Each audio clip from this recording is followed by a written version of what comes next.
J'en ai assez cria l'ami chat noir en tapant ses poings contre son lit, ses sanglots se mélangeant au sang de ses nouvelles blessures. Cela faisait déjà 15 ans qu'elle était dans cette situation. 15 ans que ses parents la maltraitaient et que tout le monde la traitait comme un vulgaire déchet. Elle en avait assez. Par colère, elle jeta tout ce qu'elle trouvait par terre. « Kat !» hurla sa mère depuis le salon. « Tu veux bien arrêter de faire ton bordel ?» Celle-ci ne répondit pas. Elle ne voulait pas se reprendre des coups. Les blessures qu'elle avait déjà reçues ce soir lui suffisaient largement. Elle s'assit sur son lit, l'air penseur. Tout ce qu'elle voulait, c'est qu'on la comprenne, qu'on la respecte. Mais elle ne savait pas comment faire. Soudain, elle rouvrit les yeux. Il y avait un moyen, mais ça allait être dur de pouvoir le faire. Elle essaya alors de rester calme jusqu'à ce que la nuit tombe. La lune était déjà haute dans le ciel. Tout le monde dormait, à l'exception de Kat. Elle sortit de son lit en silence. Elle essaya d'ouvrir la porte, mais elle était fermée à clé. Elle grogna intérieurement.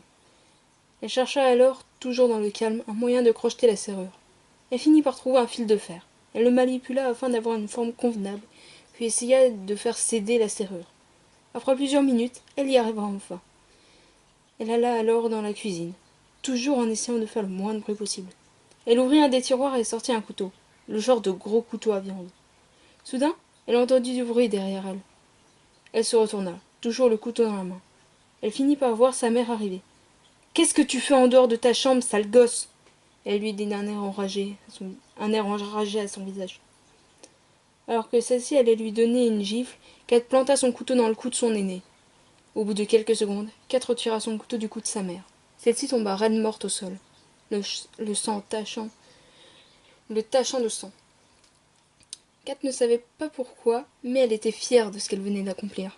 Soudain, elle entendit des pas de plus en plus rapides venant du couloir. C'était son père. Il comprit tout de suite la situation en voyant sa femme morte au sol et sa fille qu'il détestait tant, couverte de sang, un couteau à la main. Kat n'y alla pas par 4 chemins. Elle s'approcha rapidement, brandissant son couteau, poignardant son père à plusieurs reprises. Elle s'acharnait. Tout le monde s'était toujours acharné sur elle. Alors il fallait bien qu'elle le fasse un jour. Elle finit par reprendre ses esprits. Elle se releva d'au-dessus du corps et admira ce qu'elle avait fait. Il y avait du sang partout, y compris sur elle. Elle regarda son couteau, qui lui aussi était couvert du fameux sang. Elle ressentait une nouvelle émotion, quelque chose qu'elle n'avait jamais ressenti avant. Elle tremblait, sûrement pour aucune raison. Elle était heureuse, triomphante, fière. Elle était libre à présent. Mais il y avait autre chose, comme si elle n'avait pas fini. Il y en avait d'autres lui faisant du mal. Elle voulait en finir avec tous ses problèmes. Elle essuya le sang qu'elle avait sur son visage, le sourire aux lèvres.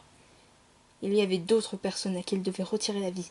Sa vengeance allait être délicieuse.